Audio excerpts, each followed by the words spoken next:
নিজের বাচ্চাটাকে অ্যাবর্শন করে শান্তি লাগছিল অনেক, কারণ সে তো অবৈধ ছিল। মনে হচ্ছিল একটা আস্ত বড় পাথর যেন আমার বুক থেকে কেউ নামিয়ে দিয়েছে। আমার তো তার জন্য কোনো অনুভূতি কাজ করছিল না। আচ্ছা, অবিবাহিত অবস্থায় বাচ্চা পেটে আসলে মায়া লাগে? মনে হয় না লাগে। আমার লাগেনি। তখন সম্মানটাই আগে আসে। মা বাবার কথা, নিজের কথা, এগুলোই তখন মনে পড়ে। যেই সন্তানকে দেখিনি তার জীবন না থাকলেও আমার কিছুই যাবে আসবে না, তা আমি ঠিক মতোই বুঝতে পেরেছিলাম। এই তো ঠিক 2 ঘন্টা আগের কথা। নিজেকে হাসপাতালের বিছানায় আবিষ্কার করি। যতটুকু মনে পড়ছে, আমি রাস্তায় দাঁড়িয়ে আমার বয়ফ্রেন্ডের জন্য অপেক্ষা করছিলাম। করতে করতে একটা সময় মাথা ঘুরতে শুরু করে। হাত পা কাঁপছিল যখন দেখি ও আসছে না। ঠিক কিছুক্ষণ পরে আমার কাঁধে কারো হাতের স্পর্শ অনুভব করতে পেরেছিলাম, কিন্তু তখন চোখে মুখে অন্ধকার দেখছিলাম। পেছনে ঘুরে তাকানোর মতো শক্তি পাচ্ছিলাম না, তার উপরে রোদের তীর্যকতা। সব মিলে আমি সেই অবস্থায় রাস্তার মধ্যে অচেতন হয়ে পড়ি। হসপিটালে জ্ঞান ফেরার পরে নার্স বলল, কেমন লাগছে এখন? ভালো। আমাকে কে নিয়ে এসেছে? আপনার স্বামী। বুঝতে পারলাম ও হয়তো এনেছে আমাকে, আর হাসপাতালে স্বামী বলেই পরিচয় দিয়েছে। কোথায় উনি? বাইরে আছে। একটু ডেকে দিবেন? দিচ্ছি, বলে নার্স চলে গেল। ও ভেতরে এলো। ও বলল অ্যাবর্শন করাতে হবে। আমি বললাম, কেমন আছো তুমি? ভালো।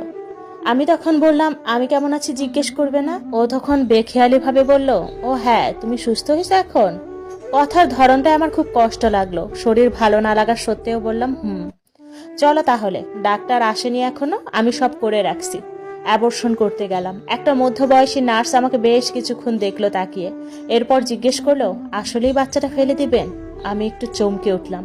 উনি আবারও বললেন, বাচ্চা তো আল্লাহর রহমত, আপনাদের মনে হচ্ছে প্রথম বাচ্চা, এটা রাখতে পারতেন। ওনার কথা শুনে ডাক্তার একটা ধমক দিয়ে বলল, এইখানে তোমার কাজ শেষ, যাও। সে কিছু না বলে চলে গেল।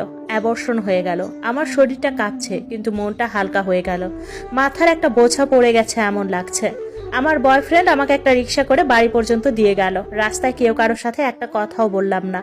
আমি শুধু অবাক হলাম ওর আচরণে। এই ছেলেটা আমাকে ভালোবাসে না? ভালোবাসলে এরকম আচরণ কিভাবে করছে? ওর কি মায়া লাগে না আমার জন্য? তাহলে এত পাষাণের মতো করছে কেন আমার সাথে? আমি কি ওকে পাওয়ার জন্য আপ্রাণ চেষ্টা করছি না? আমার ভালোবাসা কি কোনো কমতি ছিল? আর 10 জন মেয়ে প্রেম করতে গিয়ে যা না দেয়, আমি তো তাও দিয়ে দিয়েছি। আমার সম্ভ্রম, আমার সবই তোকে দিয়ে দিয়েছি আমি। আর কি বাকি আছে? কোনো রকমে গোসল করে এসে শুয়ে পড়লাম। মা আপু খেতে ডাকলো অনেকবার। আমি উঠে যাওয়ার মতো শক্তি পাচ্ছি না। ঘুমিয়ে পড়লাম কখন নিজেও বলতে পারলাম না। জীবনটা অনেক বিষাক্ত হয়ে গেল। দিন যায়, কিছুই ভালো লাগে না। মনে হয়েছিল অ্যাবর্শন করার পরে খুব ভালো লাগবে, কিন্তু তা হয়নি।